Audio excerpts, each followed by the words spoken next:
Resolved at this time, at this moment, to work with our partners to reestablish the warrior ethos, to rebuild our military and reestablish deterrence, and come alongside our allies and partners, first and foremost, in this region. We are investing in facilities that will help the Philippines sustain its maritime presence in the West Philippine Sea. That line dropped quietly in a briefing. But don't let the calm wording fool you, because here's the real question no one can ignore. What happens when repair docks start appearing just a few sailing hours away from one of the most contested shoals in Asia? This week, the United States confirmed it will fund and construct 2 boat repair facilities in western Palawan, one in Oyster Bay and another in Quezon Town.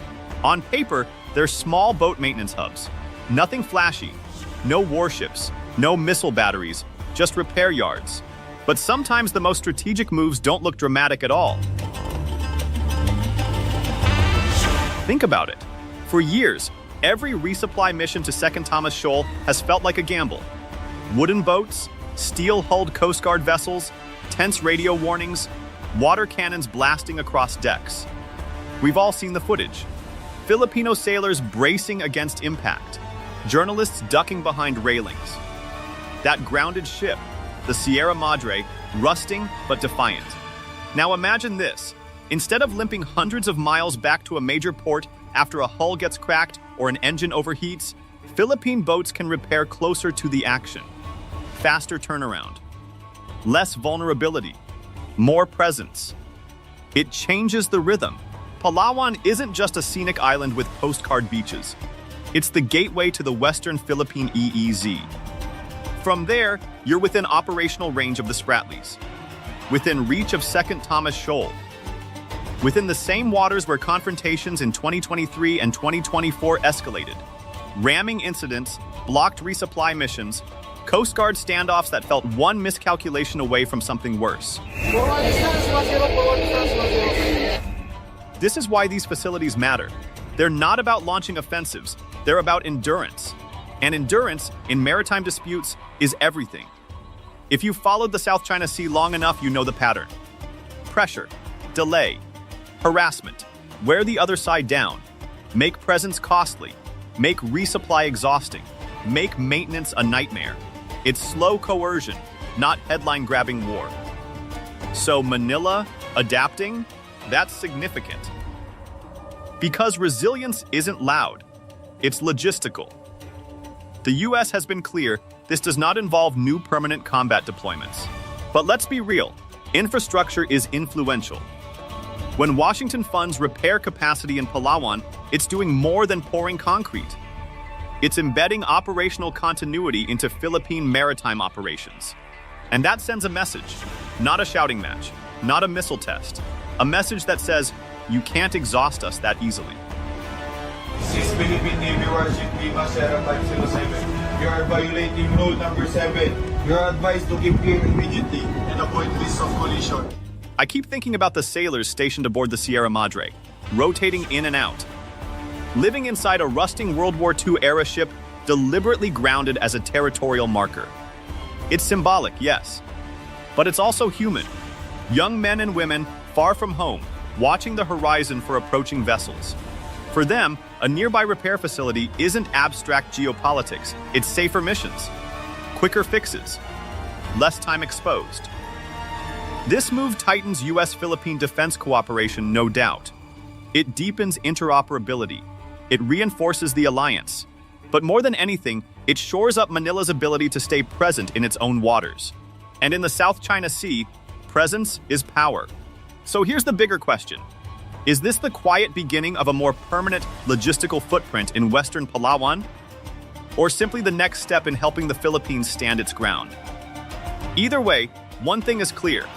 The chessboard just shifted, and it didn't require a single new warship to do it. So what exactly is being built? Not a giant naval base, not an aircraft carrier pier, not some dramatic Cold War-style fortress rising out of Palawan's jungle. What's coming is quieter, but honestly, it might be smarter. The facilities will be located at Naval Detachment Oyster Bay in Ulugan Bay and in Quezon Town in western Palawan. If you know the map, that's not random. Oyster Bay has long been considered one of the most strategically positioned natural harbors facing the West Philippine Sea. Deep waters. Good cover. Close enough to matter. And Quezon? Even closer to the operational edge.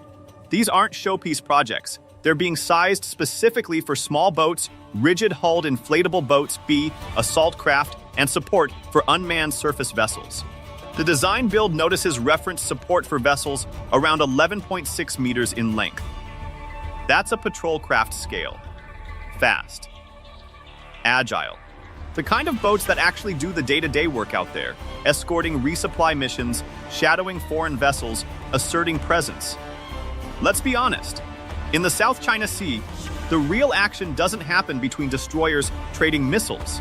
It happens between small gray boats maneuvering within meters of each other. It's Coast Guard cutters. Maritime militia. Patrol craft edging closer than anyone is comfortable with. That's why maintenance matters. Because here's the thing most people don't think about. Small boats take punishment. Saltwater corrosion. Engine stress. Hull damage from aggressive maneuvering. If you can't repair quickly, your operational tempo drops. And once your tempo drops, your presence fades. And presence, we've seen this again and again, is everything. The procurement trail makes it clear this wasn't improvised. The U.S. Naval Facilities Engineering Systems Command issued design-build solicitations in mid-2025. Public notices. Structured contracting. This is institutional planning, not a reactionary move after a single incident. That detail matters. It tells us this is part of a longer arc, a deliberate effort to reinforce maritime sustainability in Western Palawan. And I'll say this bluntly, logistics wins maritime contests more often than headlines do. You can have brave sailors. You can have political will.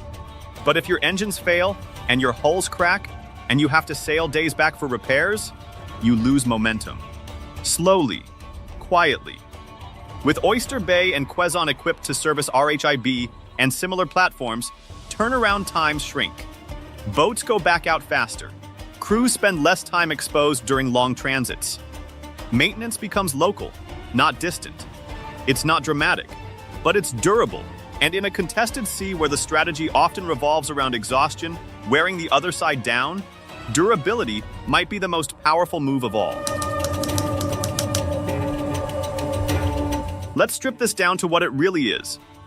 Why would Washington spend money on small boat repair hubs in Palawan? Why would Manila welcome it? Especially knowing Beijing is watching every move. Because this isn't about symbolism. It's about staying power. First, operational readiness. Western Command, the Philippine military command responsible for Palawan and the West Philippine Sea, operates in an environment where boats don't just patrol, they endure friction, salt corrosion, engine strain, close quarters maneuvering during standoffs. Even minor hull damage can sideline a vessel longer than people realize. If repairs happen far from the operational area, patrol tempo slows. If patrol tempo slows, presence thins. And once presence thins, the narrative shifts. These facilities cut that loop. Shorter repair cycles mean faster turnaround. Faster turnaround means more frequent patrols. More patrols mean sustained presence near places like Second Thomas Shoal. It's logistics math, honestly. Not glamorous, but brutally effective. And I think that's the key here. This is about tempo control. Second, burden sharing and capacity building. Notice what this is not. It's not a new U.S. base filled with American destroyers. The facilities are designed to service Philippine vessels, Philippine crews, Philippine operational requirements. That framing matters. A lot. Washington has been leaning hard into the language of capacity building and a free, open, and resilient Indo-Pacific. To deter conflict, to ensure that there's free navigation, whether you call it the South China Sea or the West Philippine Sea, we recognize that your country has stand very firm in that location and in defense of your nation. Critics roll their eyes at the phrasing. Sure, but in practice, this is what it looks like. infrastructure that upgrades a partner's ability to stand on its own feet. It's not garrisoning, it's enabling. There's a difference between parking your own warship somewhere and making sure your allies' boats don't break down mid-mission. One signals dominance, the other signals reinforcement. And right now, reinforcement is strategically smarter. Third, and this is where it gets subtle, deterrence signaling. Not loud deterrence. Not aircraft carriers cutting through contested waters. Quiet deterrence. Logistics is alliance glue. When you build shared infrastructure, you create interoperability pathways. You align maintenance standards. You align communication protocols. You align operational rhythms. That kind of integration doesn't escalate on paper, but it deepens practical alliance ties in a way that's hard to unwind later. And here's the balancing act. This strengthens the US-Philippines alliance without crossing into the forward basing of major American combatants in Palawan. No permanent strike groups. No headline-grabbing deployment that would immediately spike regional tensions. It's firm, but calibrated. You could call it strategic restraint or strategic patience. Either way, it reflects something interesting about how both Washington and Manila are thinking right now. They're not trying to win a dramatic moment. They're trying to win the long game. Sustainment over spectacle. Resilience over reaction. And in the South China Sea, where pressure is constant but rarely explosive, that approach might be exactly the point. Now let's talk about the words. Because in geopolitics, the language is never accidental. When the US Embassy framed the Palawan facilities as support for a free and open Indo-Pacific, that wasn't filler language. That phrase has basically become Washington's strategic shorthand. It signals rules-based order. Freedom of navigation. Alliance solidarity. It's a diplomatic code, but everyone in the region understands what it implies. The tone coming out of the embassy has been steady, almost deliberately calm. This isn't about provocation. It's about partnership. The message is, we're helping an ally strengthen its own capacity. That's it. Clean, controlled, predictable. But beneath that restraint, there's a quiet firmness. Philippine ambassador to Washington, Jose Manuel Romualdez, has leaned into that theme of commitment. He consistently emphasized that the US remains engaged, that alliance obligations are real, and that Manila intends to defend its maritime claims. It is something that the United States, I've never seen this type of attention that is being given to this type of situation that we're in right now. Not only manifested by all these visits coming from high officials, but the fact that we are continuing to have conversations on how we can avoid any real conflict, but at the same time being firm with our commitments for the Mutual Defense Treaty. While still keeping diplomatic channels open. It's a careful balance. Assert your rights. Avoid unnecessary escalation. Stay anchored to the alliance. And honestly, that balancing act is the story of Philippine foreign policy right now. But the sharpest soundbite? That came from Washington. Jake Sullivan, speaking in the context of Second Thomas Shoal, made it unmistakably clear.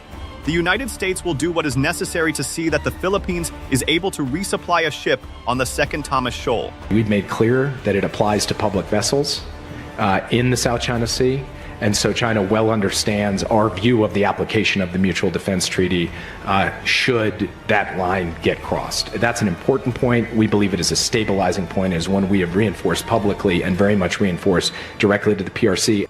That line hits differently because it's not abstract. It's specific. It references the grounded Sierra Madre. It references the exact flashpoint where repeated confrontations have occurred. It's reassurance, but it's also a warning wrapped in diplomacy. Will do what is necessary leaves room. Strategic ambiguity. It doesn't spell out methods. It doesn't promise dramatic military intervention. But it signals resolve. And that's the messaging pattern here overall. Not chest thumping. Not theatrics, just steady reinforcement of 3 points. The alliance is active. The Philippines won't stand alone. Resupply and sustainment are red lines. In a region where every phrase is dissected, these statements aren't just quotes. They're signals sent outward, to Beijing, to ASEAN neighbors, to domestic audiences in Manila. that this partnership isn't symbolic, it's operational. Okay, this is where things stop being abstract and start becoming very real out at sea. Because strategy sounds impressive in conference rooms. But out there, it's engines, fuel lines, cracked hulls, radio chatter, weather, and whether your boat actually starts at 0400. First, faster maintenance equals higher sortie rates. If a rigid-hulled inflatable boat takes damage during a close maneuver, maybe from aggressive shadowing, maybe from heavy seas, and it has to travel far for repairs, that's dead time. Days lost, sometimes weeks. Crews waiting, missions delayed. Now shrink that repair cycle. Suddenly, a boat goes back out in 24, 48 hours instead of sitting idle. Multiply that across multiple patrol craft. You don't just maintain presence, you increase it. Higher sortie rates mean more patrols. More patrols mean more ISR coverage. More ISR means fewer blind spots. And in contested waters, blind spots are dangerous. Second, manned and unmanned integration. This part is easy to overlook, but it's big. The contract language mentions support for unmanned surface vessels. That's not accidental. It signals future proofing. Small autonomous platforms can extend surveillance ranges, operate in riskier zones, and reduce exposure for crews. Imagine a scenario near Second Thomas Shoal. A Philippine patrol craft deploys a USV ahead of it, gathering imagery, tracking movements, feeding data back in real time. If something escalates, commanders already have situational awareness before human crews get too close. That shifts decision cycles. And when you can repair and sustain both manned and unmanned platforms locally, you normalize that mixed operational model. It's not experimental anymore. It becomes routine. Third, and maybe most important, closing the operational gap. For years, one of the realities in the West Philippine Sea has been imbalance in presence. Chinese Coast Guard and maritime militia vessels often outnumber and outlast. They can shadow, obstruct, or linger for extended periods. That endurance edge matters. But forward logistics changes that equation. If Philippine patrol craft can operate more consistently, cycle faster, and sustain presence without long withdrawal periods for maintenance, the gap narrows. Not erased, but narrowed. And narrowing the gap reduces vulnerability to harassment tactics. Because a big part of maritime gray zone strategy is pressure through persistence. Stay longer, show up more often, force the other side to expend more effort just to maintain routine activities. If Manila can match that persistence more effectively, the psychological and operational dynamic shifts. It's subtle. There won't be a dramatic moment where someone declares, the balance has changed. That's not how maritime competition works. It shifts slowly, through infrastructure, through logistics, through tempo. But I'll say this, when boats stop disappearing from contested waters for extended maintenance cycles, people notice. At sea, reliability is credibility, and credibility in contested waters is a form of power. Now zoom out. Because the moment concrete starts pouring in Palawan, the reaction isn't just local, it ripples. Beijing's response? Predictable, almost scripted. Expect the phrases, containment, Cold War mentality, external interference. Chinese state media has already leaned into the idea that even small logistics projects signal creeping militarization. The argument will be that Washington is embedding itself deeper into Philippine security affairs under the guise of capacity building. And from Beijing's perspective, the optics are uncomfortable. Even if these are small boat repair facilities, they sit near operational corridors feeding into the Spratlys. Infrastructure that improves patrol endurance chips away at the effectiveness of pressure tactics. But here's the nuance. China doesn't escalate over every development. It calibrates. More likely than dramatic retaliation is an uptick in gray zone tactics, tighter shadowing, more maritime militia presence, louder diplomatic protests. Pressure without crossing the line. ASEAN reaction will be more layered. Vietnam, Malaysia, Brunei, Taiwan, All claimants in overlapping waters are watching closely. None of them want overt militarization. Everyone prefers stability. But quietly, many are pursuing their own upgrades. Coast Guard expansions, radar systems, small vessel modernization. So while public statements may emphasize restraint, privately there's recognition that logistics equals leverage. And then there's domestic Philippine politics. Within defense circles and among advocates of stronger external deterrence, this move lands well.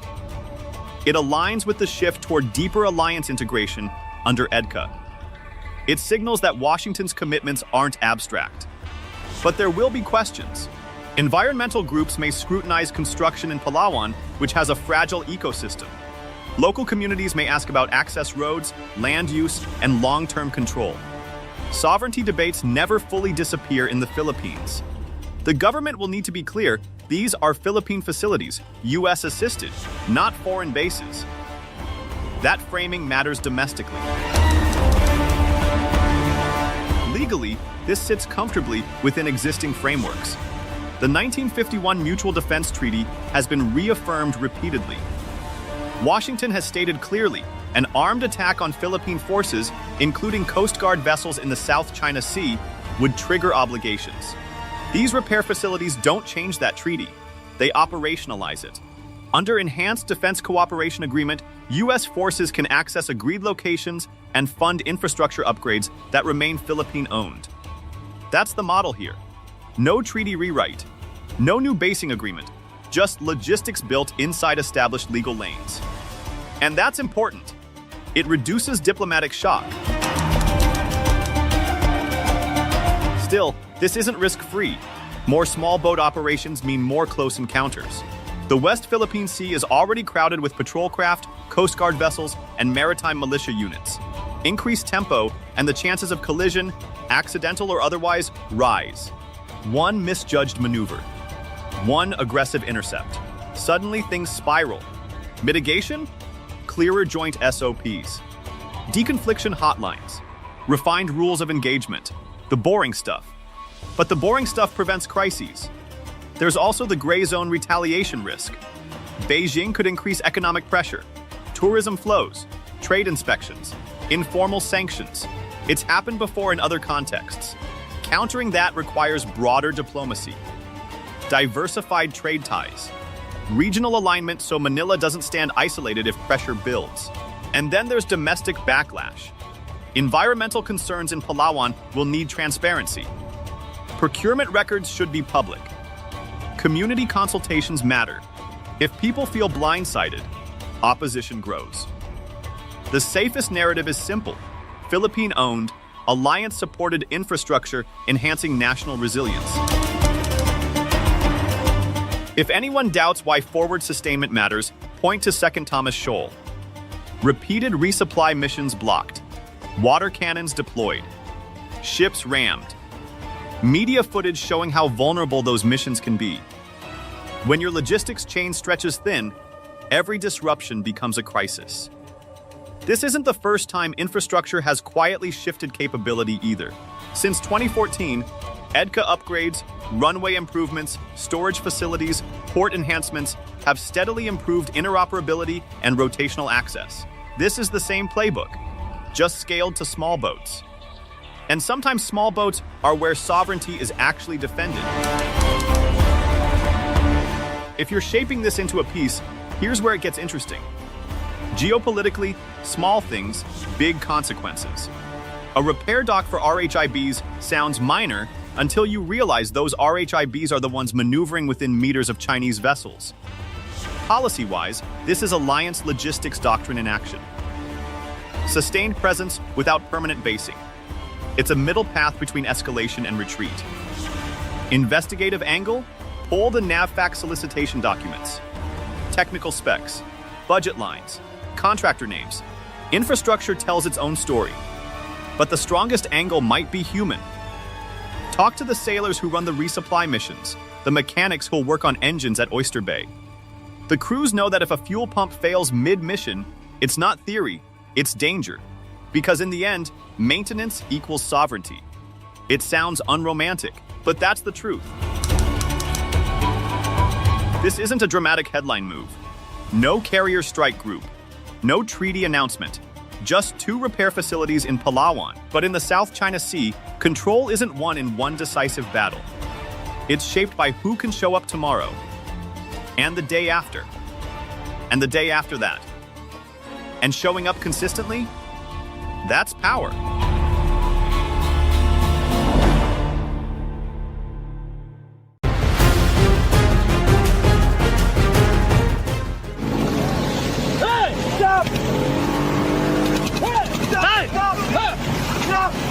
Get out there!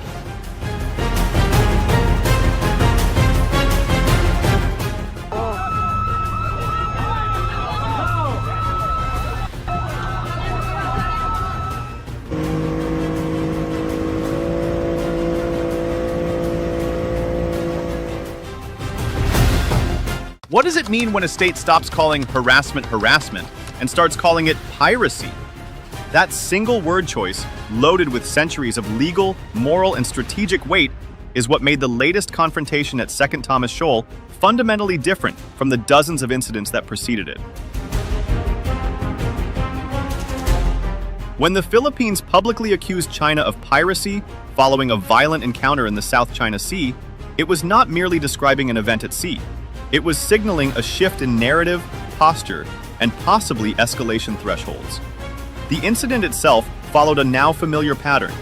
Philippine vessels conducting a resupply mission to Second Thomas Shoal were confronted by Chinese maritime forces employing aggressive maneuvering, boarding actions, and the seizure of equipment. Such encounters have occurred repeatedly in recent years. What changed was Manila's framing. By invoking piracy, a term rooted in international law and historically associated with criminal violence beyond state authority, the Philippines implicitly challenged Beijing's attempt to normalize coercion under the guise of law enforcement and sovereignty patrols. This rhetorical escalation matters because language shapes legitimacy. Most Southeast Asian states facing pressure from China have relied on calibrated, cautious phrasing.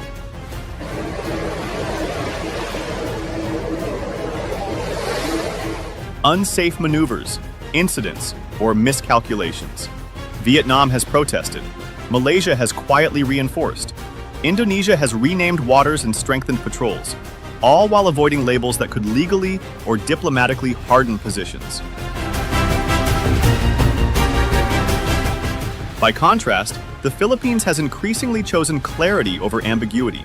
Calling an act piracy reframes the encounter from a bilateral dispute into a question of international order, rules at sea, and collective response. Strategically, the episode fits squarely within China's established pattern of gray zone maritime coercion, the deliberate use of Coast Guard, maritime militia, and quasi-civilian assets to apply force without crossing the threshold of declared armed conflict. What makes this case distinct is how it intersects with alliance dynamics. Our mutual defense treaty is the bedrock of that. We share concerns about China's coercion in the South China Sea. Unlike many regional states, the Philippines operates under a formal mutual defense treaty with the United States, conducts regular joint patrols, and has openly aligned its maritime posture with broader Indo-Pacific deterrence efforts.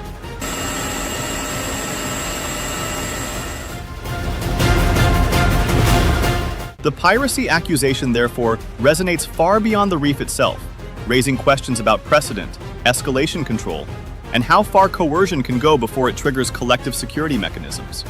In that sense, Second Thomas Shoal is no longer just a rusting ship on a submerged reef. It has become a test case of narrative power, of legal framing, and of whether sustained gray zone pressure can still hide behind technicalities when the language of international crime enters the conversation.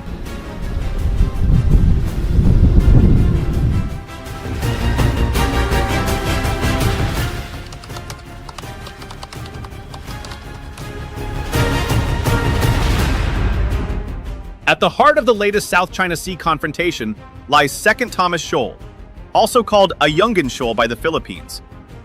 A low-lying reef roughly 105 nautical miles west of Palawan, that sits well within the Philippines' exclusive economic zone, EEZ, as defined under the United Nations Convention on the Law of the Sea. 1, 2, 3, 4, 5 tayo.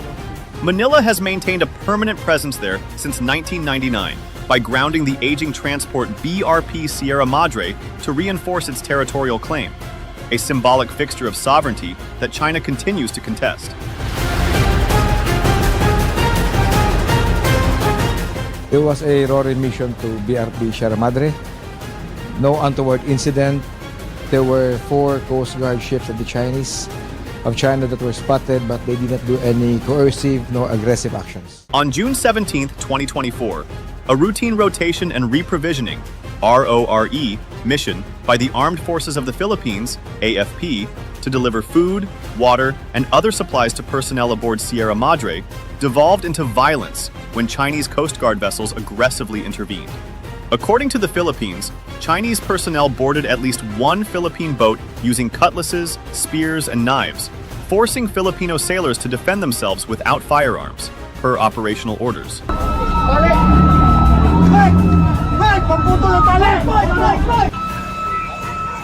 Tropa natin yan?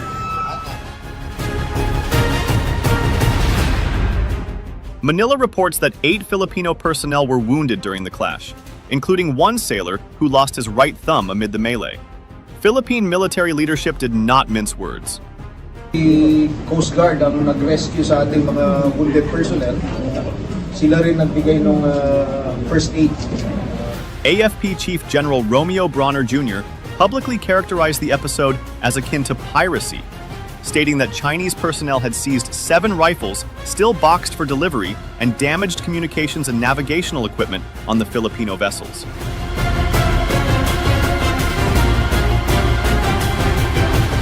In a formal demand to Beijing, Manila later insisted on 60 million Filipino pesos in compensation for the equipment loss and the injury sustained by Seaman First Class Jeffrey Facundo, whose medical care for the severed digit was part of the total cost estimate. From Manila's perspective, the weapons involved were not firearms, but bladed or improvised handheld implements used by Chinese forces during boarding, showing the irregular and brazen nature of the clash that triggered Manila's piracy label. Beijing, however, offered a sharply different account, rejecting Manila's narrative as distorted and insisting that Chinese actions were reasonable, lawful, professional, and restrained, even as its Coast Guard continued patrols in contested areas.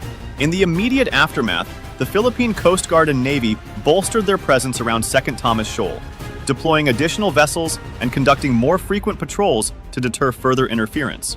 Moves the AFP described as necessary to uphold navigation rights and protect Filipino personnel operating in waters Manila considers sovereign.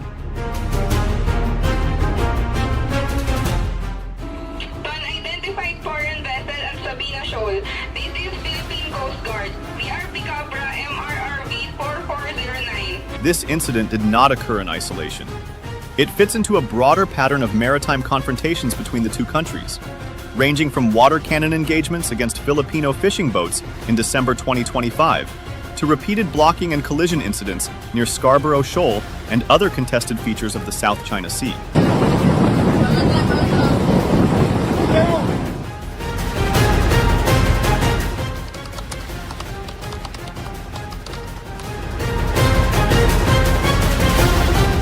To understand why tensions keep boiling over at Second Thomas Shoal, you have to stop thinking of it as just a reef on a map. It sits inside the Spratly Islands, one of the most hotly contested island systems in the world, and just a short distance from major sea lanes that carry trillions of dollars in trade through the South China Sea every year. Control here is not symbolic. It shapes who watches, who moves, and who decides what is normal at sea.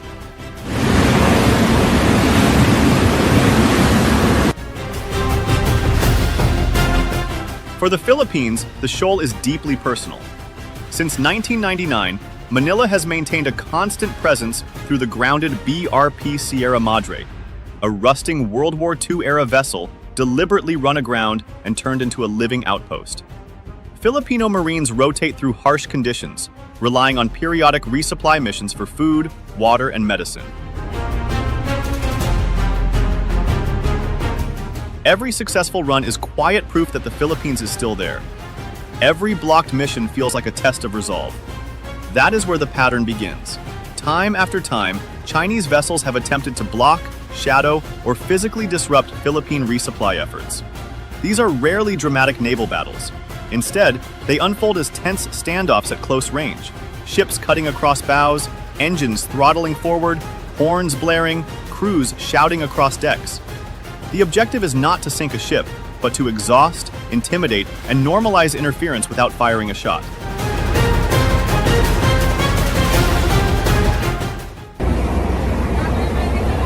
Sa ngayon, nagbuga na naman ng tubig ang water cannon. Since 2021, the Philippine Coast Guard has done something unusual in maritime disputes. It has turned cameras outward. Video after video released by the PCG shows Chinese vessels using water cannons, executing dangerous close-quarter maneuvers, and deliberately obstructing Philippine boats on humanitarian and military resupply missions. These clips matter because they strip away abstraction. You see sailors knocked off balance by high-pressure water jets. You hear engines straining as hulls pass within meters of collision.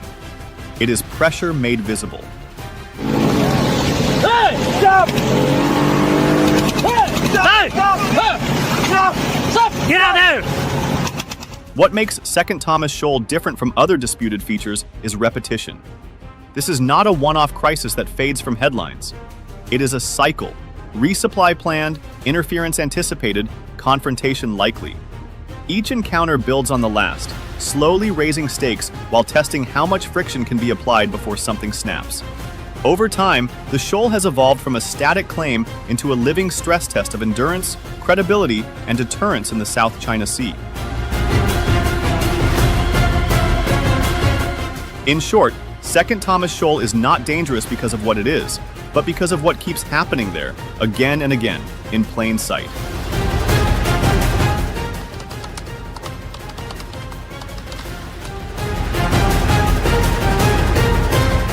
Under international law, piracy has a very specific meaning. The United Nations Convention on the Law of the Sea defines it as violent acts committed for private ends on the high seas, typically by non-state actors, classic criminals, not uniformed personnel flying a national flag. By that strict definition, confrontations involving state-affiliated forces usually fall outside the legal box labeled piracy. That is where the complexity and the intent comes in. When Chinese Coast Guard or maritime personnel act under state authority, their actions are normally classified as law enforcement activity, however aggressive or disputed. Legally speaking, that makes the Philippines' piracy label difficult to sustain in a courtroom sense. But Manila was not arguing a case before judges. It was speaking to an audience far larger than any tribunal. In practice, the term piracy functions less as a legal charge and more as a strategic signal. It strips away technical language and reframes the incident in moral terms that are immediately understood. Violence at sea, seizure of property, injury to sailors. It challenges the idea that such behavior can be dismissed as routine patrols or administrative enforcement.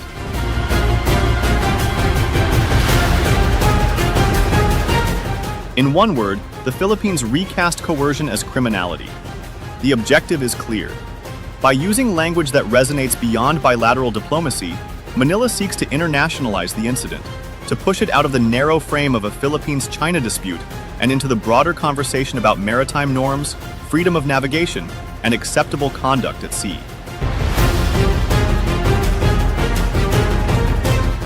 Whether or not piracy holds up legally, it succeeds rhetorically by forcing the world to ask a sharper question. When does enforcement stop looking like law and start looking like force?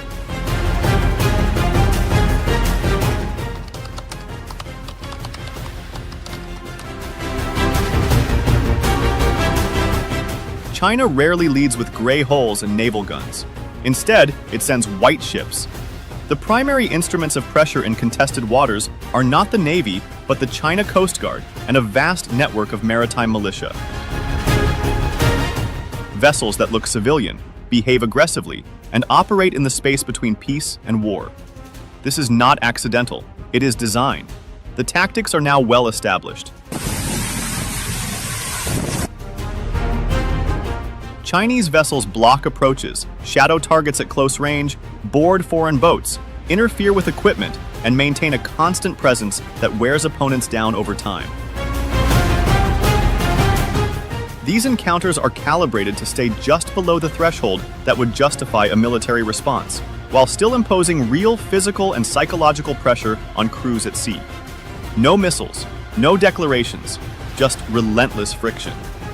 This approach is backed by scale. The China Coast Guard operates the largest Coast Guard fleet in the world, including multiple mega cutters exceeding 10,000 tons, larger than many countries' frigates. Their size is not just symbolic. It allows Chinese ships to intimidate smaller vessels simply by proximity, to absorb collisions, and to dominate contested spaces without ever firing a shot. Presence becomes power.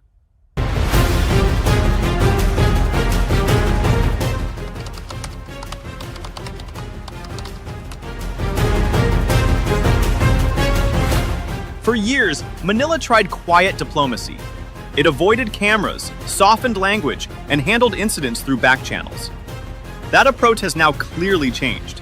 The Philippines has embraced transparency as a tool of defense, publicly releasing incident footage, photographs, and detailed briefings after confrontations at sea.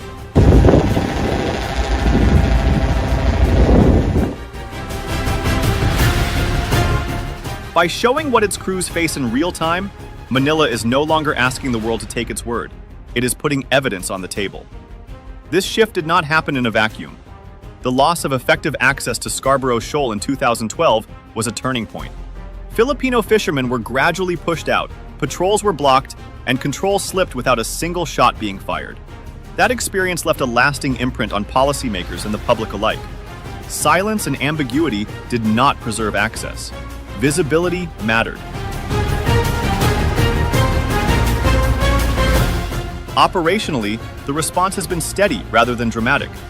The Philippine Coast Guard and Navy have increased patrol frequency in contested waters, while the armed forces of the Philippines have expanded maritime domain awareness, using radar, satellite tracking, aerial surveillance, and allied information sharing to reduce blind spots at sea.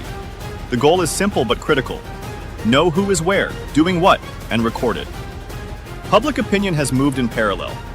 Repeated national surveys show consistently high domestic support for defending maritime claims and for closer security cooperation with allies, particularly the United States.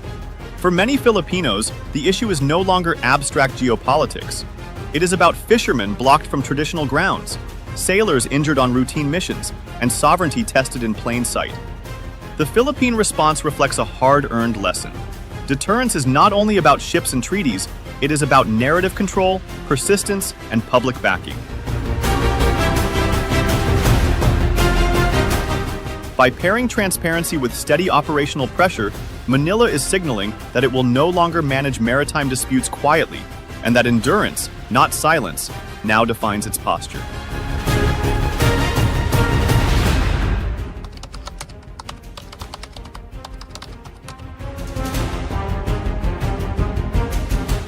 For the Philippines, every confrontation at sea now carries an alliance calculation.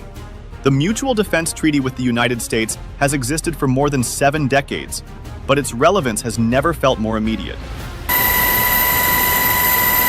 In 2023 to 2024, Washington repeatedly and explicitly reaffirmed that the treaty applies to armed attacks on Philippine forces in the South China Sea, including Coast Guard and public vessels. That clarity matters. It narrows gray areas and raises the cost of miscalculation. Cooperation has followed rhetoric.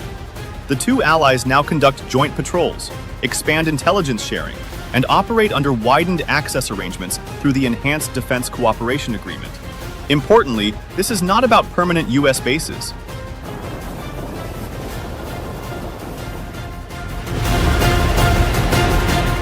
The emphasis is on rotational presence, interoperability, and speed. being able to operate together seamlessly when pressure rises. Deterrence here is subtle, not a flag planted, but a signal constantly reinforced.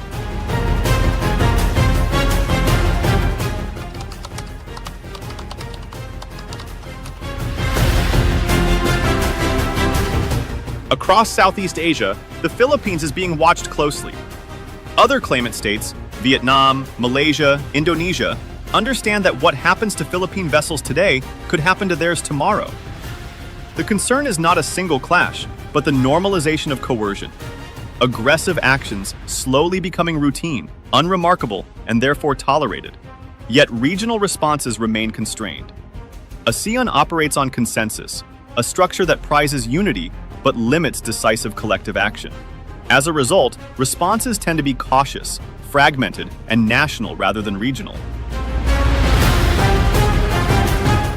This creates a dangerous gap where pressure accumulates at sea faster than institutions can respond. The risk is not sudden war, but incremental escalation, one low-level confrontation at a time.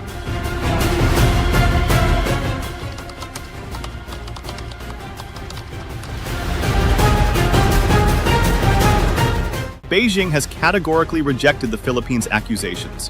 Its position is consistent and carefully maintained.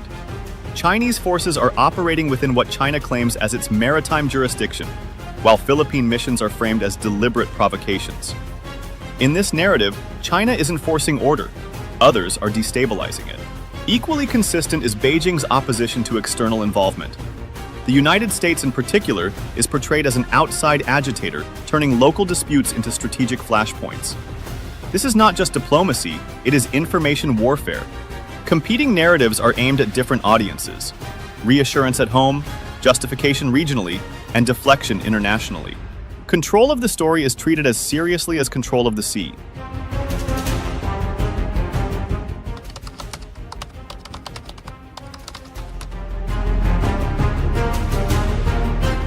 The most dangerous factor in the South China Sea today is proximity. Ships maneuver within meters, crews interact face-to-face. Tensions play out in real time, often without robust incident prevention or crisis management mechanisms to slow things down. In gray zone operations, ambiguity is a feature, but it is also a liability. The risks are painfully human. An injury, a collision, a panicked reaction, an improvised weapon used a second too late or too early. None of these require intent to escalate. They only require exhaustion, fear, or misjudgment. In such an environment, de-escalation becomes harder precisely because nothing officially counts as war.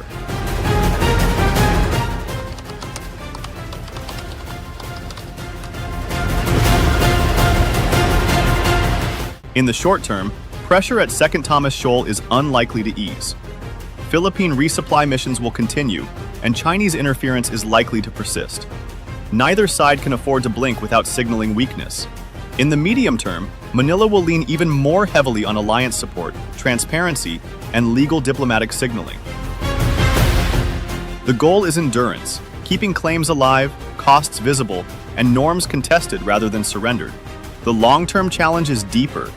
Can deterrence based on presence, publicity, and partnerships remain sustainable without binding regional enforcement mechanisms? Or does prolonged gray zone pressure eventually erode even the most carefully calibrated responses?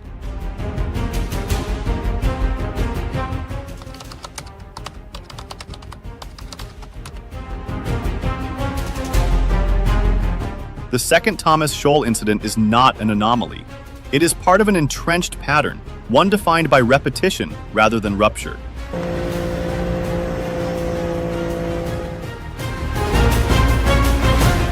The Philippines' use of the word piracy reflects a deliberate effort to reframe maritime coercion as a violation of shared international norms, not a manageable bilateral irritation.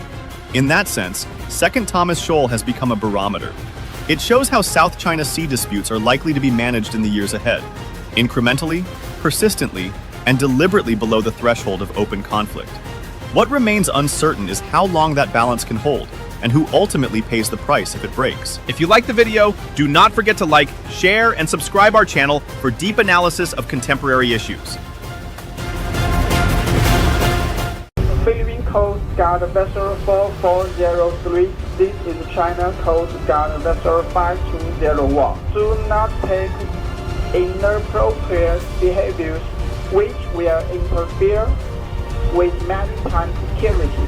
Conducting lawful routine maritime patrol within the Philippine Exclusive Economic Zone. In accordance with international and Philippine national laws, we are proceeding according to our plan zone. Request to stay clear from our passage in accordance with collision regulation. Over. The Philippines accusing China of mischaracterizing an arrangement on resupply missions to Ayungin Shoal. The confrontation at Ayungin Shoal has become the defining flashpoint in the Philippine struggle to uphold international law and resist China's growing assertiveness in the West Philippine Sea. In a scene both stark and symbolic, armed Chinese rigid hull boats encircling a small Philippine resupply craft have come to represent the imbalance of power at sea and the courage of those who defend national sovereignty against overwhelming odds. Located just 106.3 nautical miles from Palawan, Ayungin lies well within the Philippines' exclusive economic zone, EEZ. Its sovereignty anchored by the BRP Sierra Madre, a rusting but resolute outpost that has stood as a living emblem of defiance since 1999. At the center of this mounting tension stands Defense Secretary Gilberto Teodoro Jr., whose condemnation of Beijing's unacceptable, aggressive, and illegal actions marks one of the clearest articulations yet of Manila's resolve. His statement, backed by the 2016 Arbitral Award, UNCLOS, and the Philippine Constitution, transformed a routine maritime protest into a declaration of national principle. It drew a line in the sand, asserting that China's gray zone tactics, blockades, ramming, and disinformation will not erode the country's legal rights, nor its dignity. You already have a victory in the arbitral award, which they refuse to recognize. Follow it up. If they keep on refusing to recognize legal proceedings, then, I mean, the Security Council must do something about it to China's detriment. Behind Teodoro's strong words lies an expanding network of global support. From Australia's pledge to defend the rules-based order to Japan and the United States' growing coordination with the Philippines, the international community is increasingly uniting behind Manila's lawful position. It's not only us who are going to object to this or are objecting. All our allies are objecting to this. Meanwhile, at home, the Philippine military continues to demonstrate unwavering resolve, refusing to halt resupply missions or concede any territory within its EEZ, despite intensifying pressure and propaganda. The human cost of this defense has made the issue painfully real. A Filipino Navy diver losing a thumb in a 2024 clash is emblematic of the courage and sacrifice behind every mission to sustain the Sierra Madre garrison. Each drop of blood and every damaged vessel has turned Ayungin into more than a maritime dispute. It is now the moral and symbolic frontline of the Philippines' fight for sovereignty. In the end, the message is unmistakable. The Philippines will not yield. What is unfolding at Ayungin Shoal is more than a struggle for reefs or rocks. It is a battle for truth, for principle, and for the rule of law in the world's most contested waters. As Defense Secretary Teodoro declared, this is not just about territory. It is about ensuring that law, not force, will govern the seas, and that the courage of a few will defend the dignity of an entire nation. Get out of the area. Simple. I mean, it's 800 kilometers away from their shores. No self-respecting or self-believing person is doing that. And now they're trying to teach us even what the proper path for diplomacy should be. When we were a founding member of the United Nations, the PROC was not. It was the Republic of China, not them.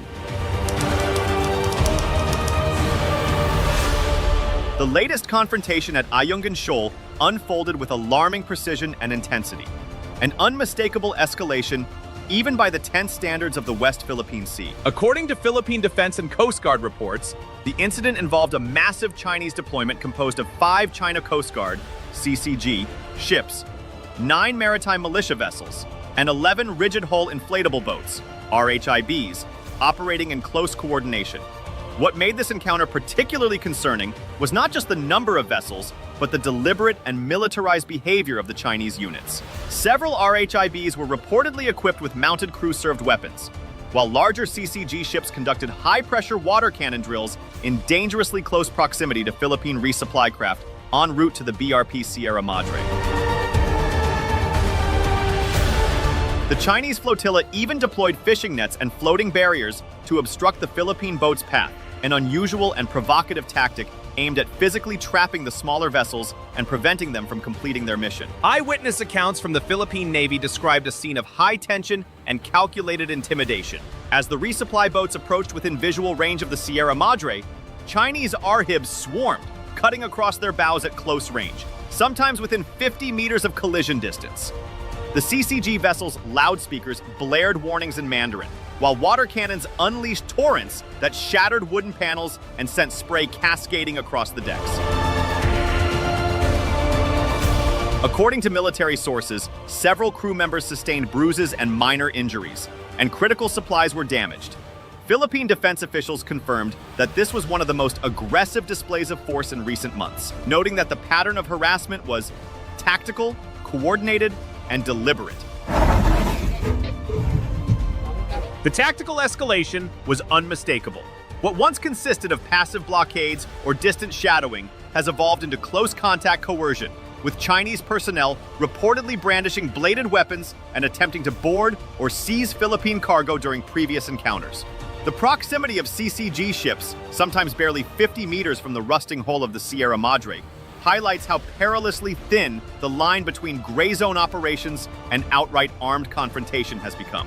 This new level of aggression suggests that Beijing is testing Manila's resolve, probing whether the Philippines, despite international backing and legal standing, will hesitate under direct and repeated pressure. For the Filipino sailors and Marines stationed aboard the Sierra Madre, the confrontation was not just another resupply mission gone awry. It was a stark reminder of the dangerous reality they face every month. Surrounded by vastly superior vessels, isolated in the middle of contested waters, they embody the Philippines' fragile but unyielding foothold in the West Philippine Sea.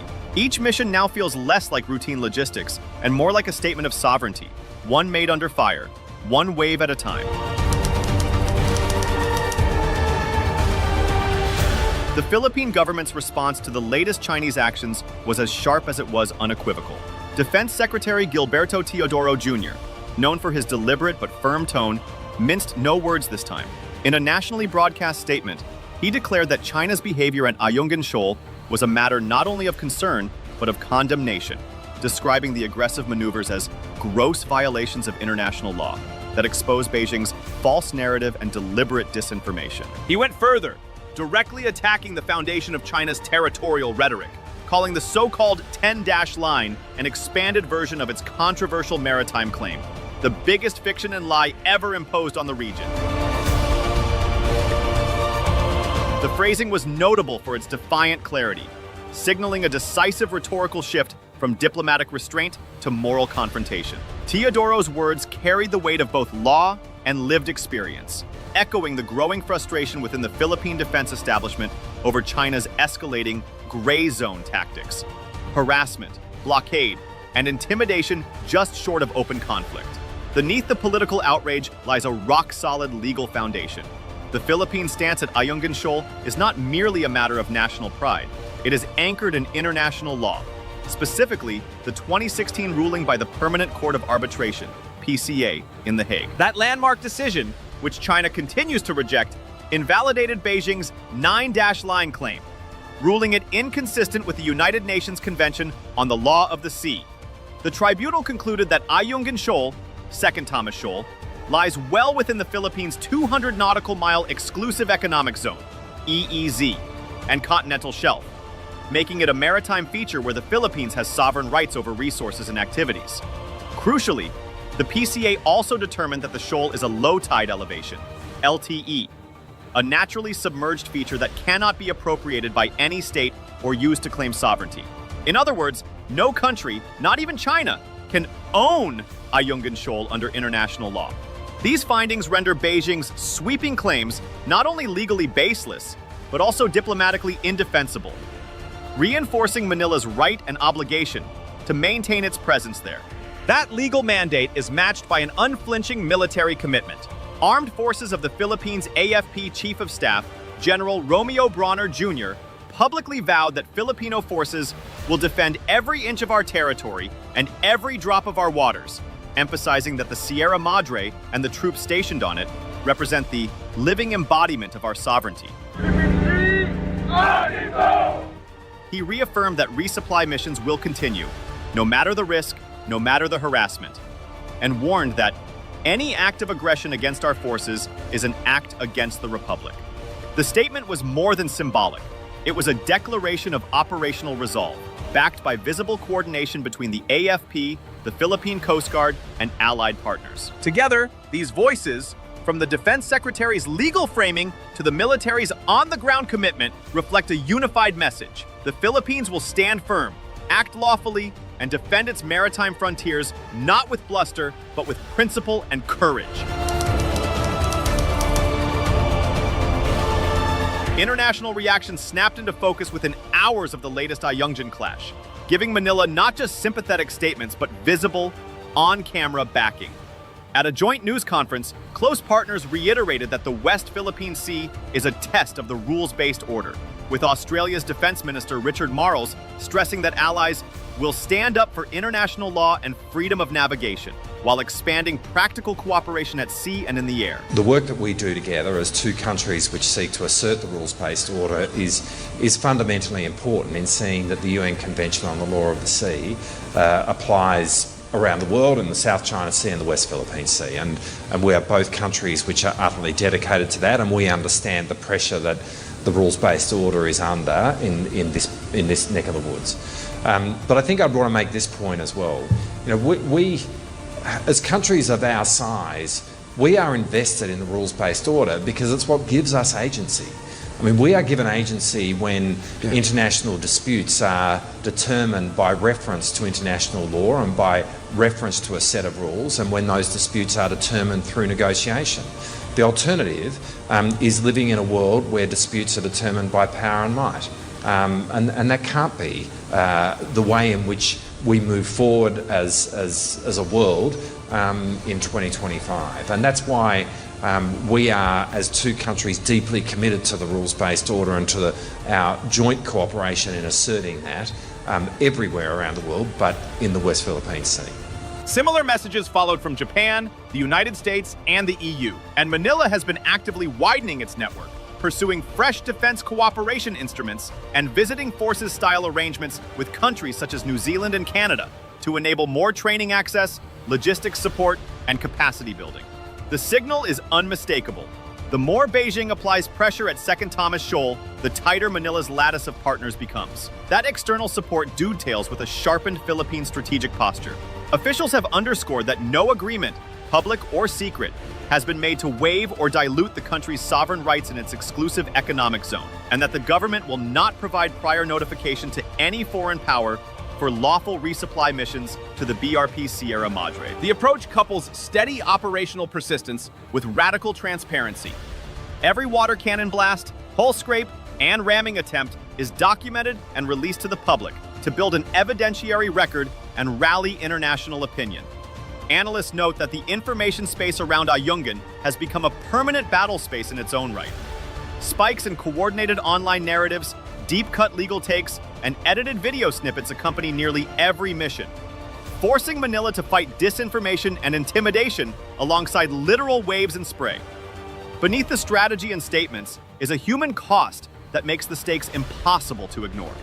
During a June 2024 melee, a Filipino Navy diver lost a thumb after Chinese Coast Guard personnel allegedly boarded a Philippine boat, slashed at lines and gear with knives, and smashed equipment.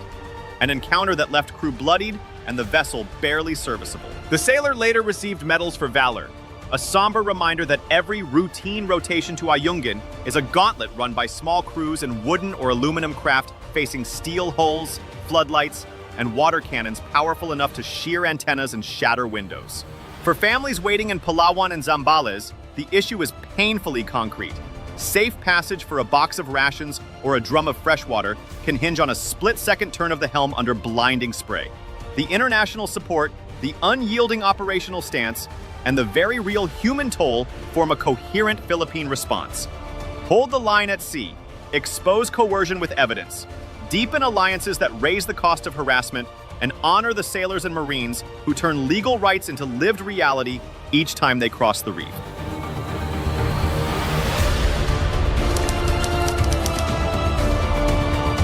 China's latest show of coercive, militarized tactics in the West Philippine Sea has once again brought the Philippines' moral and strategic resolve into sharp focus. At Ayungin Shoal, the aggression has grown more brazen. Armed Chinese Coast Guard vessels, swarming maritime militia, and deliberate blockades that defy every tenet of international law. Yet, even as these confrontations escalate in scale and intensity, the Philippine response has remained anchored in principle, law, and determination. Defense Secretary Gilberto Teodoro Jr.'s condemnation and the armed forces' quiet courage on the front lines have underscored a single, immovable truth. The Philippines will not yield sovereignty for convenience, nor legality for silence. Looking forward, the challenge is as enduring as it is dangerous. Each resupply mission to the BRP Sierra Madre is now more than a logistical act. It is a reaffirmation of Manila's moral obligation to sustain its troops and protect its sovereign rights. The government has vowed never to seek permission, never to provide advance notice, and never to abandon those stationed on the rusting ship that guards the nation's frontier. As the world watches, Ayungin Shoal has become a living test of the strength of international law against unilateral force, of moral courage against might, and of whether the principles of a rules-based order can endure amid the crash of waves and the glare of floodlights in contested waters. If you liked the video, do not forget to like, share, and subscribe our channel for deep analysis of contemporary issues.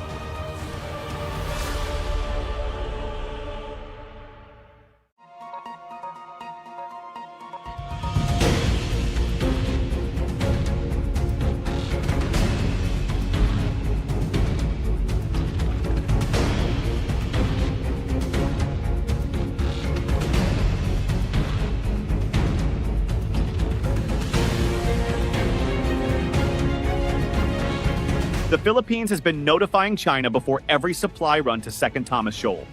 That stunning claim, issued by Chinese Foreign Ministry spokesperson Guo Jiakun, has sent shockwaves through the region and raised eyebrows across the Indo-Pacific. According to Beijing, all 7 Philippine resupply missions to the contested shoal, called Renai Jiao by China and Ayungin Shoal by the Philippines, were not only pre-coordinated, but even subject to Chinese on-site inspection to verify that only so-called humanitarian supplies were on board. If true, this would suggest a quiet back channel of cooperation in a hotspot long characterized by hostility, water cannon incidents, and near collisions between vessels. Ito pangalawa na ito. Diretso mismo sa barko.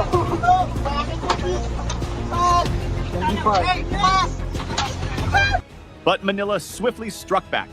We do not and will never seek China's approval to access our own territory, declared the Philippine Department of Foreign Affairs, flatly denying any need to inform Beijing about resupply runs to the BRP Sierra Madre, the rusty World War II-era ship deliberately grounded at Second Thomas Shoal in 1999 to serve as a military outpost. The denial specifically refuted China's reference to the March 4th mission, which involved a tense standoff and aggressive blocking maneuvers by Chinese vessels. Philippine officials emphasized that Ayungin Shoal lies within their exclusive economic zone, EEZ, and under international law, specifically the 2016 Hague ruling, they owe China no explanation or permission. So, who's telling the truth? Is China manufacturing a narrative to legitimize its growing presence in the West Philippine Sea, or is there more nuance behind the scenes that Manila prefers to keep under wraps? One thing's clear, this war of words is more than just diplomacy, it's part of a broader psychological and legal chess game playing out in real time. As both sides harden their positions, the latest dispute not only highlights the fragility of peace in the South China Sea, but also raises the stakes for regional stability, international law, and the credibility of maritime boundaries in the 21st century.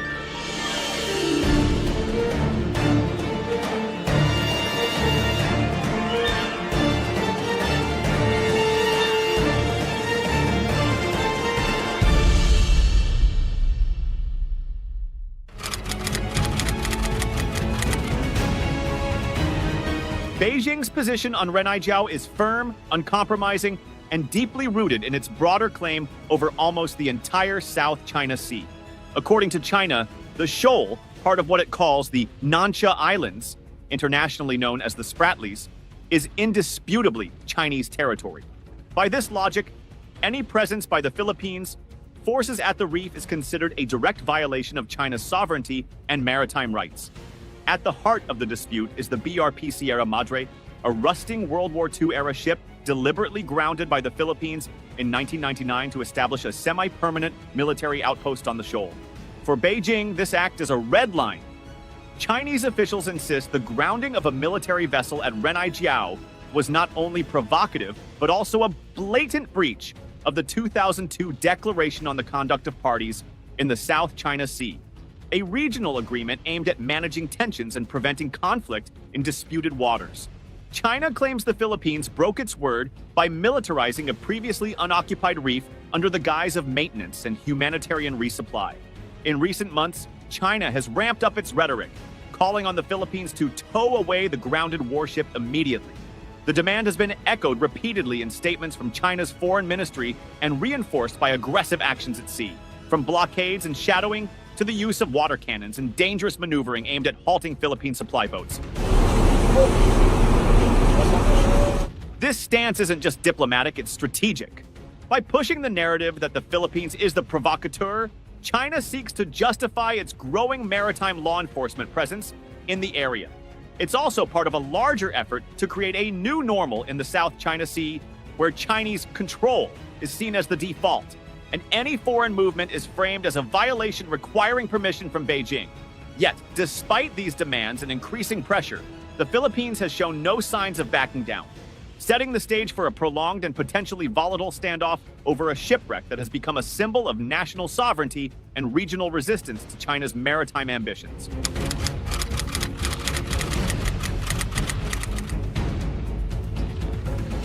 While calling for the immediate removal of the BRP Sierra Madre, China has simultaneously tried to project a veneer of control and conditional tolerance over Philippine supply missions to Renaijiao.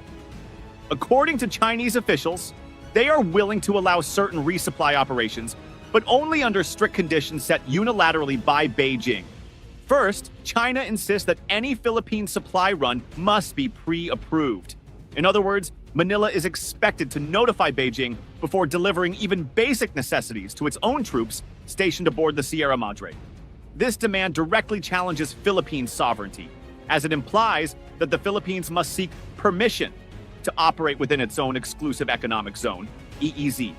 Second, China requires on-site verification, a process where Chinese vessels or personnel monitor the supply operation to ensure that only living necessities such as food, water, and medicine are delivered.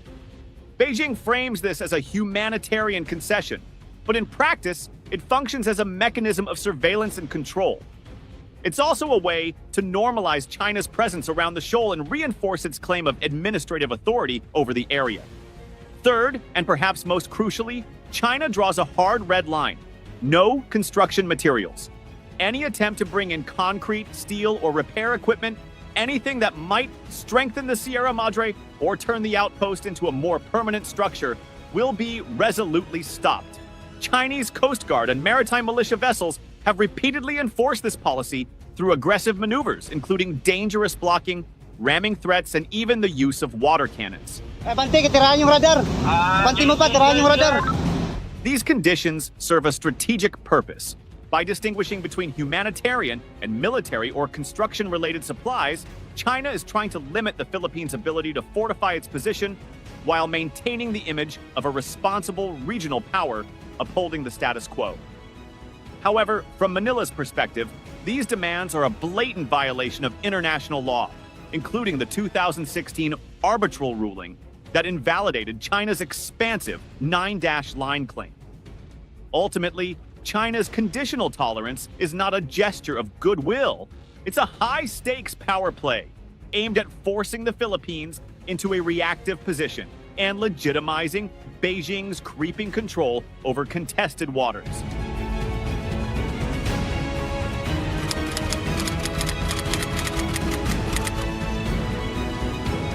In an apparent attempt to frame the ongoing Philippine resupply missions as Coordinated rather than confrontational, Beijing has revealed what it calls a temporary arrangement allegedly reached with Manila in July of last year. According to China, this so-called agreement permitted the transportation of humanitarian supplies to the BRP Sierra Madre under strict conditions. Conditions that, unsurprisingly, serve to reinforce China's narrative of control over Renai Jiao. Under this arrangement, the China Coast Guard, CCG, claims to have maintained full supervision over each resupply mission. Beijing asserts that from July 2023 to the present, 7 rounds of resupply operations have been conducted by the Philippines, all of which were supposedly preceded by advance notification and followed by on-site verification. Chinese officials say these missions were limited strictly to delivering basic necessities for daily survival, such as food, medicine, and clean water, and involved no military or construction materials. To Beijing, this setup represents a form of de facto cooperation, proof that Manila quietly acknowledges China's authority, even if not publicly.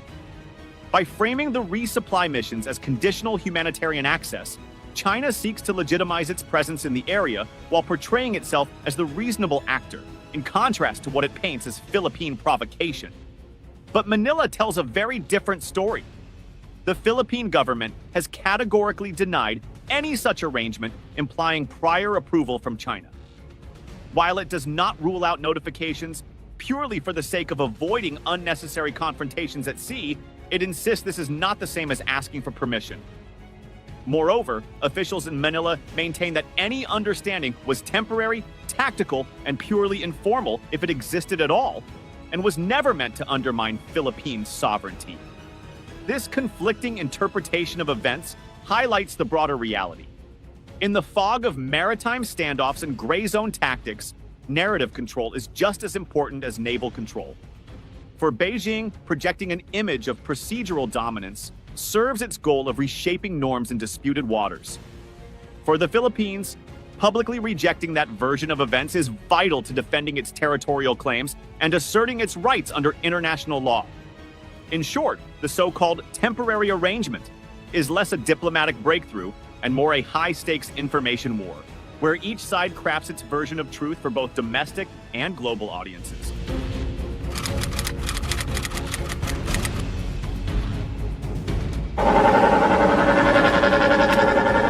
As tensions escalate over repeated maritime run-ins at Second Thomas Shoal, Beijing is now turning up the heat, not just at sea, but in the diplomatic arena. With firm words and subtle threats cloaked in diplomacy, China has urged the Philippines to value its so-called efforts to manage the maritime situation, presenting itself as a stabilizing force rather than an aggressor. But to Manila and many in the international community, these calls are anything but benign. Despite these incidents, both Philippine Coast Guard vessels remain committed to and shall proceed with their mission of delivering essential supplies to personnel. The Philippine Coast Guard stands firm in its responsibility to ensure the safety and security of our maritime domain while addressing any and all threats to our national interest. China's foreign ministry has publicly called on the Philippines to earnestly abide by its commitments, implying that some kind of prior understanding, perhaps the temporary arrangement regarding humanitarian resupply, is being violated. 中方在仁爱礁问题上的立场是明确的。如果菲方向中方提前通报，我们可以允许菲方向坐滩军舰运送必要的生活物资以及撤离相关人员。但是菲方不得以此为借口向坐滩军舰运送建筑材料，图谋永久侵占仁爱礁。 Yet the Philippines has not acknowledged the existence of any legally binding agreement that undermines its sovereign rights. Beijing's message is clear: play by our rules or expect trouble. China warns Manila to refrain from creating unnecessary disturbances or additional complications in the South China Sea, a region already rife with flashpoints, from artificial island building to aggressive Coast Guard blockades. But to the Philippines, these warnings are nothing more than thinly veiled coercion. By advising restraint, China is subtly flipping the script, positioning itself as the victim of Philippine provocation, even while deploying water cannons and shadowing resupply vessels with armed Coast Guard ships. This diplomatic language, carefully chosen and frequently repeated, is part of China's broader gray zone strategy. Assert control incrementally, frame actions as defensive, and accuse others of destabilizing the peace. It's a playbook designed to confuse international observers, dilute accountability, and blur the lines between law enforcement and military action. The Philippines, however, is not backing down. It views these statements as an effort to bully a smaller nation into submission, especially in areas well within its exclusive economic zone, EEZ, as recognized by the 2016 Hague arbitral ruling, a ruling China continues to ignore. At stake here is not just control of a single shoal, but the rules of engagement for the entire region. Will smaller nations be forced to ask permission from a larger neighbor to access their own territory? Or will international law and regional alliances push back against unilateral coercion? With Beijing's words growing sharper and its actions bolder, the South China Sea is becoming not just a contest of ships, but a battleground of narratives, commitments, and credibility.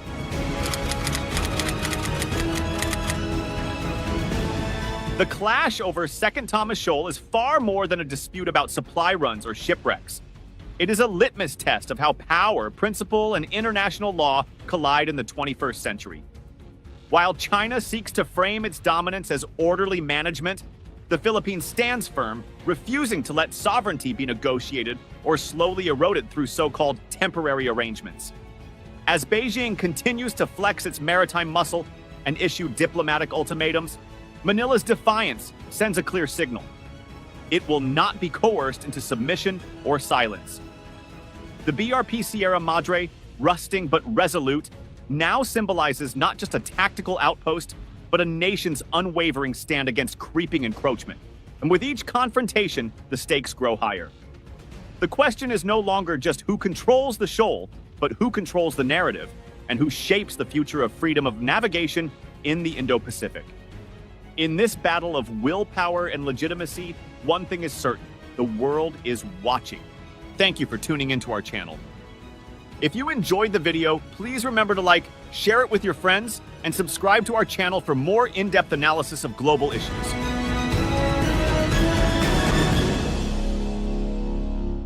Not only did the Chinese show deceit for their brazen action to hose down the Philippine Coast Guard in Ayungin Shoal, while repeatedly radio calls or communications to them went on without response, they've even outdone themselves by going full Pinocchio and insisting the Philippines did not follow through on an alleged deal to take the BRP Sierra Madre away from the Ayungin Shoal. Chinese Coast Guard has been usually doing, making use of their water cannon to prevent the supply boats for reaching the BRP Sierra Madre and completing the resupply mission. The activities of China in any area, whether in the Sierra Madre or any area under their nebulous claims, are a matter not only of concern but of condemnation, because these are in gross violations of international law.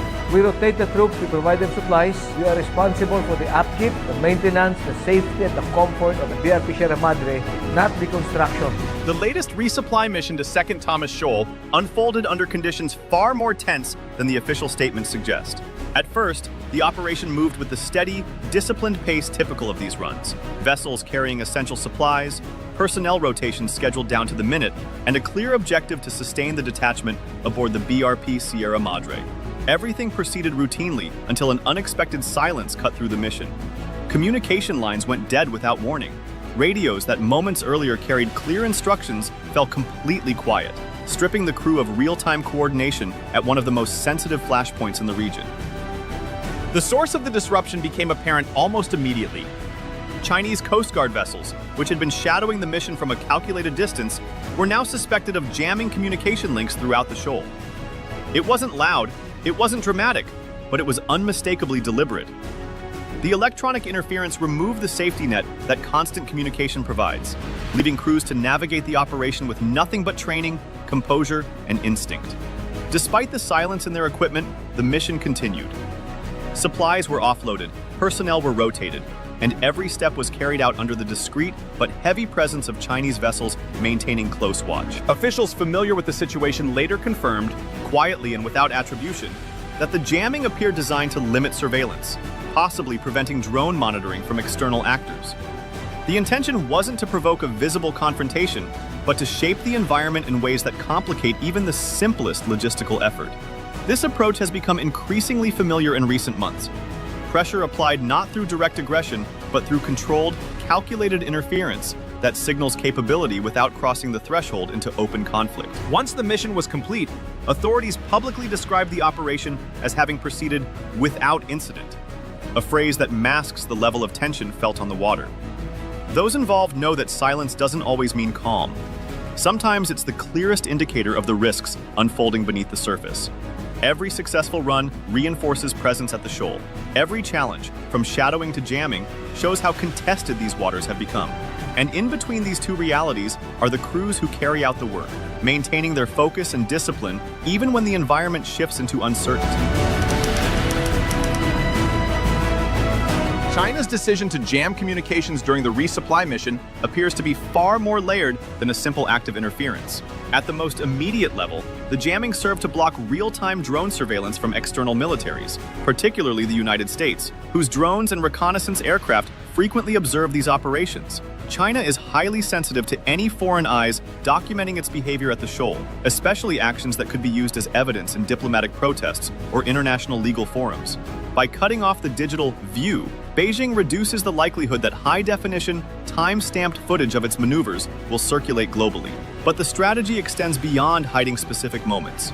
Electronic warfare fits into a growing toolkit China uses to shape the battle space without ever firing a shot. Gray zone tactics, including laser dazzling, water cannon attacks, underwater acoustic interference, and now radio jamming, allow China to escalate pressure while still claiming it is avoiding conflict. These operations test response times, expose vulnerabilities, and force the other side to adapt under stress. From a military standpoint, jamming creates a brief but meaningful window of uncertainty. When radios go silent, coordination becomes more difficult, situational awareness narrows, and vessels must rely on fixed plans instead of dynamic updates. It introduces hesitation into what is already one of the most delicate missions the Philippines conducts. Even a momentary pause can disrupt timing, slow the delivery of supplies, or create opportunities for Chinese vessels to reposition more aggressively without being detected through shared communication channels. Jamming also sends a signal to Manila and its allies. China can selectively control the information environment around the shoal whenever it chooses. It's a reminder that technology, not just ship numbers, is becoming a decisive factor in maritime standoffs. By demonstrating electronic dominance, Beijing challenges the notion that outside surveillance guarantees transparency or security during these missions. At a wider strategic level, this action fits China's long-term effort to normalize its presence and operational superiority within what it considers its maritime backyard. The West Philippine Sea is increasingly treated by Beijing as a zone where it can test advanced electronic capabilities under real-world conditions. Every resupply mission offers a live scenario to refine jamming techniques, evaluate Philippine reaction patterns, and measure how quickly outside militaries respond or adjust their monitoring. The message is subtle but powerful. China doesn't need force to influence outcomes. It can alter the environment itself. The result is a psychological effect that lingers long after the mission ends. Crews know that at any moment, their equipment can be muted, their visibility reduced, and the margin for error tightened. In this sense, the jamming wasn't just a tactical act. It was a demonstration of reach, a rehearsal of capability, and a reminder that the contest for control at Second Thomas Shoal is being fought not only with ships, but with the invisible tools of modern warfare.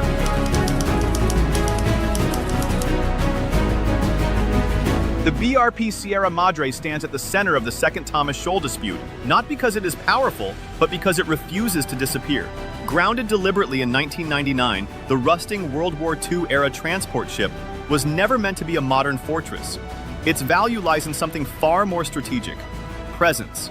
By beaching the vessel at the shoal, the Philippines created a permanent, physical marker of its claim, a measure that turns a vulnerable old hull into one of the most important geopolitical assets in the region. Every year that passes, every tide that washes against its metal bones, reinforces the message that the country maintains a foothold in the contested waters. And despite its age and deterioration, the Sierra Madre continues to serve exactly that purpose, anchoring a claim in a place where paper declarations alone mean very little. Inside this weather-beaten outpost is a small, rotating detachment of Marines carrying out one of the most isolated postings in the modern military world. Their daily lives are shaped by the realities of the shoal: limited space, rough conditions, unpredictable weather, and constant observation from foreign vessels that never drift far from view. These personnel rely entirely on resupply missions for everything: food, fresh water, fuel, medical supplies, maintenance materials, and even the most basic necessities. The Sierra Madre cannot produce anything on its own.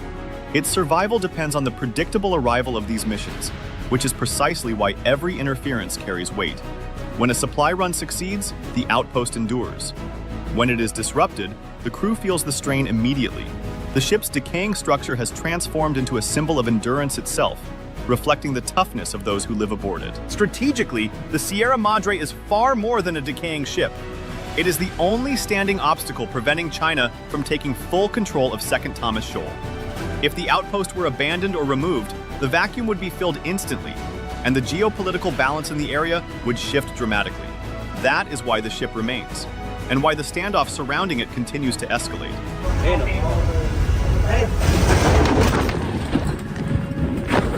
China has repeatedly demanded its removal, framing the ship as an illegally grounded vessel.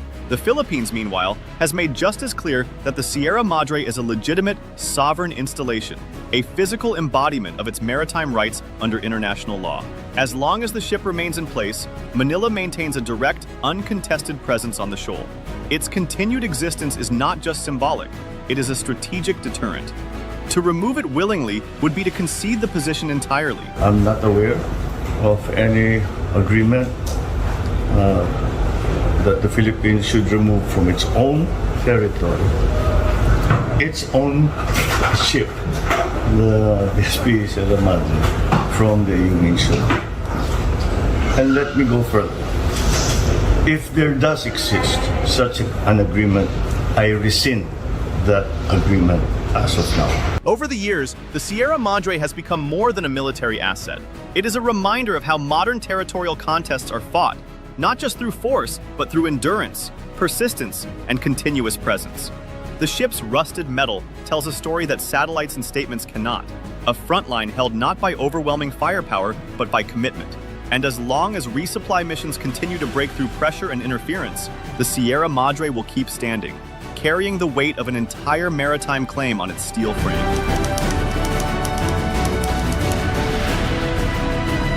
The 2024 non-aggression arrangement between Manila and Beijing was supposed to create a breathing space in the West Philippine Sea, a temporary understanding designed to prevent the dangerous physical confrontations that had marked previous years. It wasn't a treaty, and it wasn't a formal agreement, more a quiet, practical acknowledgement that both sides needed to step back from escalating incidents involving ramming, blocking, water cannons, and close-quarter maneuvering.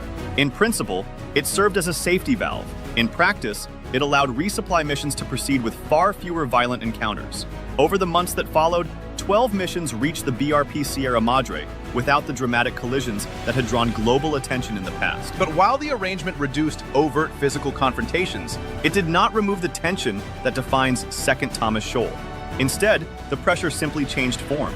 Rather than aggressive hull-to-hull engagements, the tactics shifted toward electronic warfare and psychological operations. The absence of water cannons was replaced by the quiet buzz of electronic interference. Jamming became more frequent, surveillance more intense, and the choreography of shadowing vessels more calculated. China's message was the same: persistent presence and control, but the method evolved to stay technically within the boundaries of the arrangement. What happened on paper was non-aggression. What happened on the water was a subtler form of coercion. For Philippine crews, this shift brought a different kind of strain. Physical clashes create immediate danger, but electronic interference introduces uncertainty. When communications fail or signals become unreliable, crews are forced into an environment where decisions must be made with limited information and reduced coordination. The tactics are less visible from the outside, but no less impactful. The arrangement may have prevented high-intensity confrontations, yet it created a new landscape where pressure is felt through silence, disruption, and constant monitoring rather than direct force. The 2024 non-aggression arrangement bought time and lowered the temperature of public incidents, but it did not resolve the deeper contest for control. It simply moved the conflict from the physical to the invisible, a shift from open confrontation to the quiet but persistent tools of modern gray zone strategy. And as long as both sides rely on this fragile understanding, every mission to the Sierra Madre will continue to unfold under a balance that is stable in appearance, but fragile beneath the surface. China's presence around Second Thomas Shoal has changed noticeably over the past year, becoming broader, more organized, and increasingly assertive. What used to be occasional patrols by the China Coast Guard has grown into a near-constant rotation of vessels, often accompanied by ships suspected to be part of China's maritime militia. Together, they form a layered presence designed to project authority at all times, signaling that China intends to maintain control of the surrounding waters regardless of ongoing diplomatic tensions. This buildup isn't random. It reflects a deliberate effort to establish a sense of inevitability, a steady drumbeat of activity meant to pressure the outpost without pushing the situation into outright conflict. Some of these vessels now appear more heavily armed than in previous years, with mounted machine guns that are visibly larger and more capable than what was typically seen around the shoal. The appearance of these enhanced weapons subtly raises the stakes, not by firing shots, but by changing the visual landscape. When crews look out from the Sierra Madre or from approaching supply ships, they no longer see lightly equipped patrol boats. They see vessels prepared to enforce their presence with kinetic force if ordered. That shift alone adds psychological weight to every maneuver and every mission.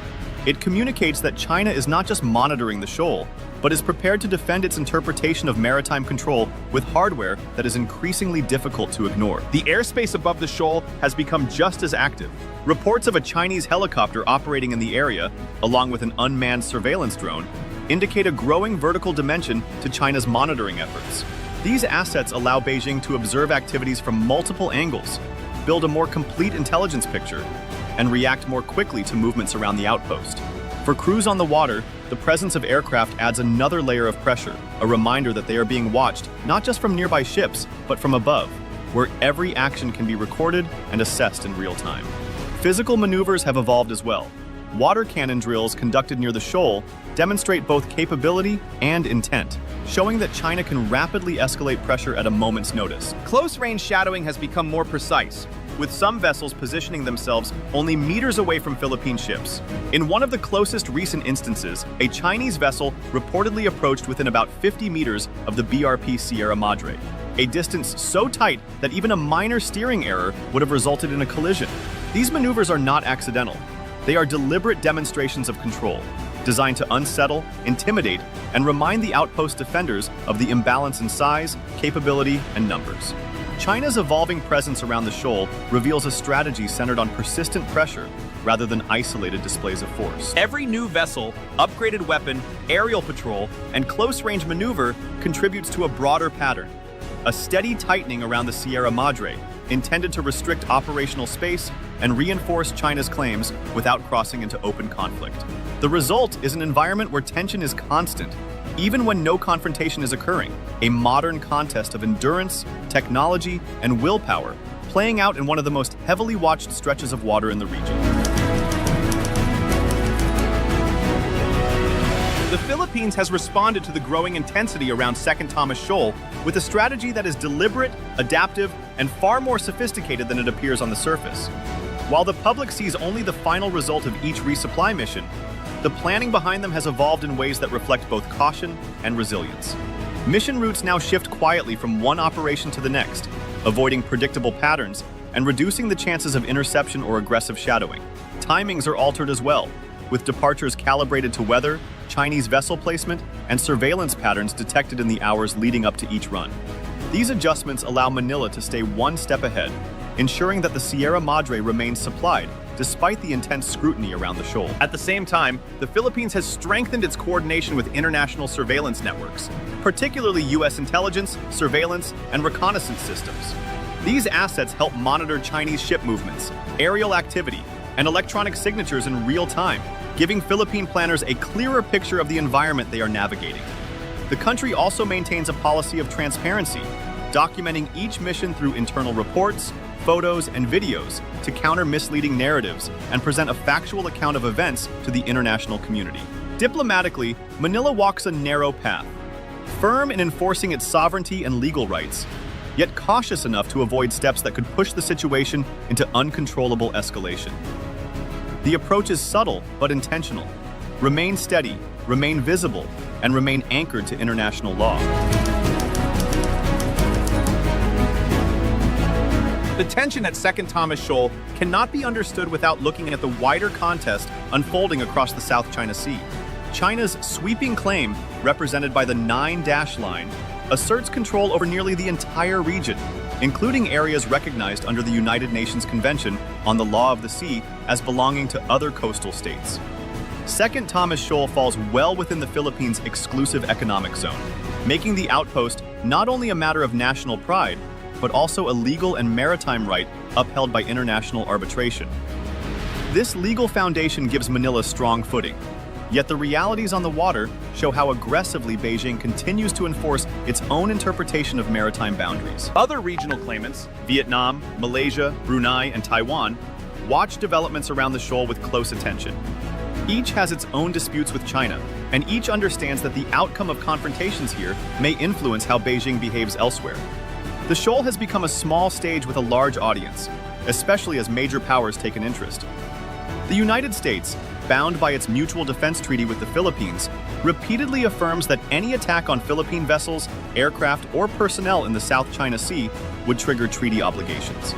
This commitment adds weight to every incident, no matter how small, and provides Manila with a strategic buffer.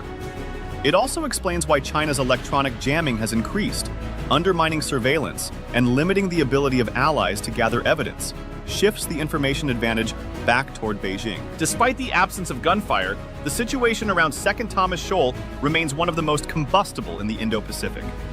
A single miscalculation, an overly aggressive maneuver, a misinterpreted signal, a collision at close range could transform a tense standoff into a regional crisis. Water cannon use, swarming tactics, and increasingly tight approaches have brought ships within dangerous distances, raising the risk that routine missions could spiral into something far more serious. The 2024 non-aggression arrangement faces ongoing tests each time a new incident unfolds. It has reduced the number of violent confrontations, but every episode of jamming, intimidation, or aggressive positioning pushes its limits and exposes how fragile the current balance truly is. Second Thomas Shoal has now become a litmus test for broader maritime dynamics. What unfolds here may influence future behavior in other contested areas, shape regional security alignments, and determine how aggressively states enforce their maritime claims. If tensions escalate, the consequences would reverberate far beyond the shoal, affecting trade routes, military deployments, and diplomatic stability across Southeast Asia and the Pacific. The shoal is small, but the geopolitical forces surrounding it are enormous. The latest resupply mission may have concluded without visible confrontation, but beneath the calm exterior lies a significant strategic shift. China is increasingly moving away from overt physical aggression and toward the sophisticated tools of electronic warfare, information control, and psychological pressure. This evolution marks a new phase in the contest, one that is quieter on the surface, but far more complex to navigate. For Manila, steady persistence, international support, and a commitment to transparency remain essential to holding the line. The BRP Sierra Madre continues to be the country's last physical foothold on the shoal, and as long as it stands, Second Thomas Shoal will remain the front line of a broader struggle for maritime rights. It is a quiet place on the map, yet it remains one of Asia's most sensitive flashpoints, a test of endurance, strategy, and resolve that will shape the region's future for years to come. If you like the video, do not forget to like, share, and subscribe our channel for deep analysis of contemporary issues.